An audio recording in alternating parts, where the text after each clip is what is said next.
Hello everyone, and welcome back to the Beatles Forever. The Beatles on this date. So let's see what's been going on around the date of July the 16th. The first story is Ron Howard to direct documentary about the Beatles' touring years. And this happened on Wednesday, the 16th of July, 2014. The Beatles have announced a new documentary focusing on the group's first live shows through their final concert in San Francisco in August 1966. The as-yet untitled project will be directed by Academy Award winner Ron Howard and will be produced by Howard, Nigel Sinclair, Scott Pascucci, and Brian Grazer. It will be made with the full cooperation of Paul McCartney, Ringo Starr, Yoko Ono, and Olivia Harrison. It is hoped that the film will be on the general release by the end of 2015. It is expected to include up to 20 Beatles songs, as well as contributions from the surviving members. Ron Howard's previous credits include Apollo 13, The Da Vinci Code, A Beautiful Mind, for which he won the 2002 Best Director Oscar. Ron Howard said, "After I saw the Beatles on Ed Sullivan, all I wanted after that was the Beatles wig, and my parents said no, but then they gave me one on my 10th birthday." The documentary idea grew out of the Beatles Live Project website, which launched on November 2012 and invited fans to send previously unseen film footage and photographs of the Beatles' performances. The project's founders, One Voice, One World, approached Apple, who took it on. Howard said, "I'm honored and excited to be working with Apple and White Horse team on this astounding story of these four young men who stormed the world in 1964. Their impact on popular culture and the human experience cannot be exaggerated." The film will focus on the Beatles' journey from the early days of the Cavern Club in Liverpool and engagements in Hamburg to their last public concert in Candlestick Park, San Francisco in 1966.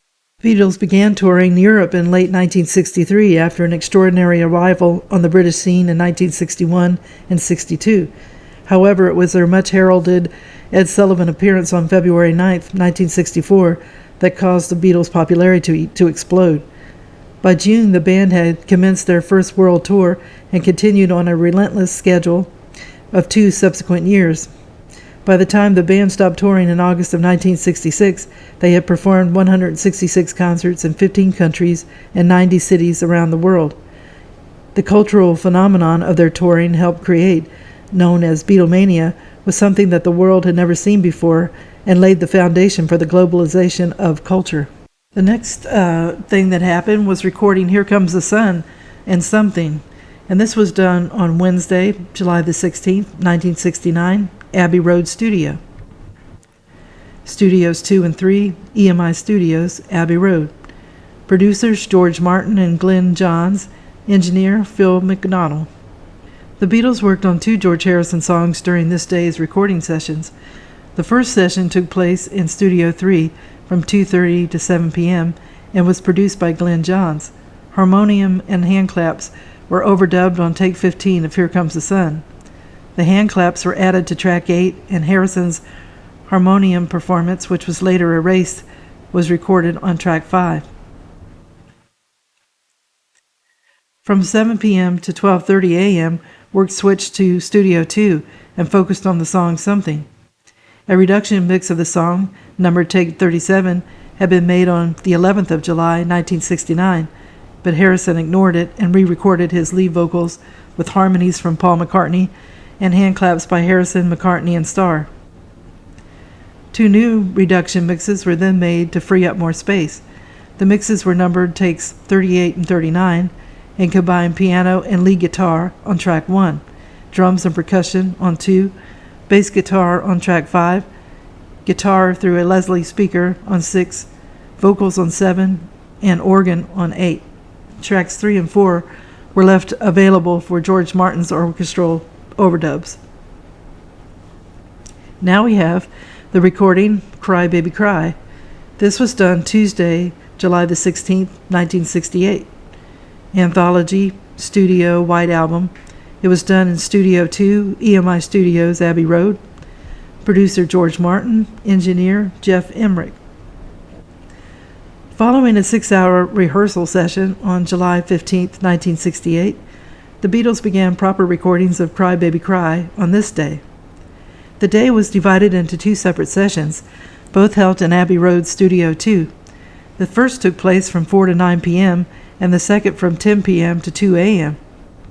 The group recorded 10 takes of the song, with John Lennon on acoustic guitar and vocals, Paul McCartney playing bass guitar, and Ringo Starr on drums. Take 1 was released on 1966 Anthology 3. 2 reduction mixes of Take 10 combined the instruments but kept Lennon's vocal only in the chorus. These mixes were numbered takes 11 and 12, and the latter became the basis for further overdubs. During the second session, Lennon recorded a piano part, and George Martin added harmonium both on the same track. The 4th track of the tape would be filled on July the 18th, 1968. As a side note, this was balance engineer Jeff Emmerich's final session with the Beatles until April 1969, accepting a solo stereo mixing session at the end of October 1968. Emmerich had grown tired of the Beatles' arguments while recording the White Album and handed in his notice at the end of the session after walking out of the studio. Jeff said, "I lost interest in the White Album because they were really arguing amongst themselves and swearing at each other. The explicatives were really flying. There was one instance just before I left when they were doing Obla-dee, Obla-da for the umpteenth time. Paul was re-recording the vocal again, and George Martin made some remark about how he should be lilting on to the half-beat or whatever, and Paul, in no refined way, said something to the effect of, 'Well, you come down and sing it.' I said to George Martin, 'Look, I've had enough. I want to leave. I don't want to know anymore.'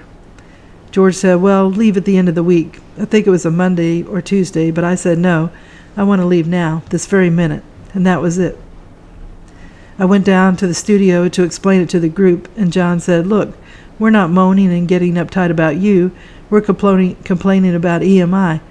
Look at this place, Studio 2. All we've seen is bricks for the past year. Why can't they decorate it?' Admittedly, the studio did need smartening up a little bit, but I knew this was just an outlet for a bigger problem. They were falling apart." And that came from the Complete Beatles recording sessions by Mark Lewison. Next, radio 3 episodes of Pop Go the Beatles. This was on a Tuesday, July the 16th, 1963. By July 1963, the Beatles were more than used to hard work. What was unusual about this day, however, was that they completed, in under 8 hours, 18 songs for 3 editions of the radio show Pop Go the Beatles. At the BBC Paris studio, London, they rehearsed and recorded the songs along with between-song banter. The shows were broadcast on the BBC Light program, dated August the 6th, 13th, and 20th, 1963. Between 3 p.m. and 5:30 p.m., they recorded program 8 in the series. They performed I'm Gonna Sit Right Down and Cry Over You, Crying, Waiting, Hoping, Kansas City, Hey, Hey, Hey, Hey, To Know Her Is to Love Her, The Honeymoon Song, and Twist and Shout. The guests on the edition were the Swinging Blue Jeans. The recordings of I'm Gonna Sit Right Down and Cry Over You, Crying, Waiting, Hoping, Kansas City, Hey, Hey, Hey, To Know Her Is to Love Her, The Honeymoon Song, were released on the 1994 album Live at the BBC. Twist and Shout was included on 2013's On Air Live at the BBC Volume 2. From 6 to 8:30 p.m., the Beatles taped Program 9. Songs recorded were Long Tall Sally, Please Please Me, She Loves You, You Really Got a Hold on Me, I'll Get You, and I Got a Woman. Also appearing on the show were the Hollies. Long Tall Sally and I Got a Woman were released live at the BBC, while Please Please Me was issued on Volume 2. The other songs were broadcast but subsequently unreleased. Program 10 was recorded between 8:45 p.m. and 10:30 p.m. The Beatles performed She Loves You, Words of Love, Glad All Over, I Just Don't Understand, Devil in Her Heart, and Slow Down. They had as their guests Russ Santee and the New Notes. Glad All Over, I Just Don't Understand, and Slow Down were included on Live at the BBC, and Words of Love can be heard on Volume 2. Devil in Her Heart, meanwhile, was released on the Baby It's You single. When the 10th edition of Pop Goes the Beatles was broadcast on August 20th, the version of She Loves You was repeated from the 9th edition. And the last story, this is appearing in the July 16th history, but since Ringo Starr had a birthday on July the 7th, I thought it would be appropriate to find out some facts about the drummer, and it comes from Today in Beatles History. Number 1, in 2015, Ringo was finally inducted into the Rock and Roll Hall of Fame. The Beatles had been inducted as a group in 1988, but now Ringo was finally elected on his own. Number 2, in 2002, Mr. Richard Starkey was introduced into the prestigious Percussive Art Society Hall of Fame. Ringo joined fellow inductees Buddy Rich, Gene Krupa, and William Ludwig. Ringo always uses Ludwig drum kits. Number 3, sometimes he'd have to follow the Fab Four's rear ends. During several Beatles songs, the noise grew so loud from the screaming fans, Ringo couldn't hear his comrades singing.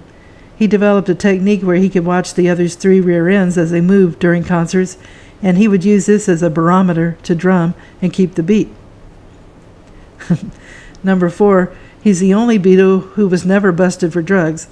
Ringo recorded a radio spot against dangerous drugs in the 1970s. Number 5, Ringo was the first Beatle to smoke marijuana. On August 28, 1964, the Beatles were introduced to marijuana by Bob Dylan at the Delmonico Hotel in New York. It was Ringo who took the first puff of the infamous weed after being offered a hit by Dylan. Number 6, he was the first Beatle to leave the group. Frustrated during the sessions for the Beatles, the White Album sessions in August of 1968, Ringo left the group and went for a holiday in Sardinia. It was there that he wrote his biggest hit for the Beatles, Octopus's Garden. When he returned, his drums were coated with flowers. They were put there by George. Number 7, in 1964, when the Beatles first came to America, Ringo was actually the most popular Beatle. At least he received the most fan mail of the 4. Number 8, in 1961, a year before he joined the Beatles, Ringo and a friend actually tried to immigrate to America. They wrote to the state of Texas about leaving England and moving there. According to Ringo, there were just too many forms to sign, and they abandoned the idea. Number 9, he chose the Beatles over the Dominoes. Ringo was offered to join the Beatles in August of 1962. He got another offer from another local band called the Dominoes at the same time. The Beatles offered him more money, £25 a week, to the Dominoes offer of £20. Number 10, he hates shaving, too. This is the main reason he has always sported a beard or mustache after the Beatles stopped touring in 1966. Number 11, he hates motorcycles. He hates traveling early in the morning, and he hates setting up his drums in a hurry. Number 12, Ringo suffers from many different allergies. He also has a very weak stomach. He hates and won't eat tomatoes, onions, Chinese food, or any spicy foods. He's missing out on some good stuff. Number 13, he underwent several operations for his ill health. The other Beatles never knew about his health history until all 4 were swimming together one day, and the others saw all the operation scars on Ringo's stomach.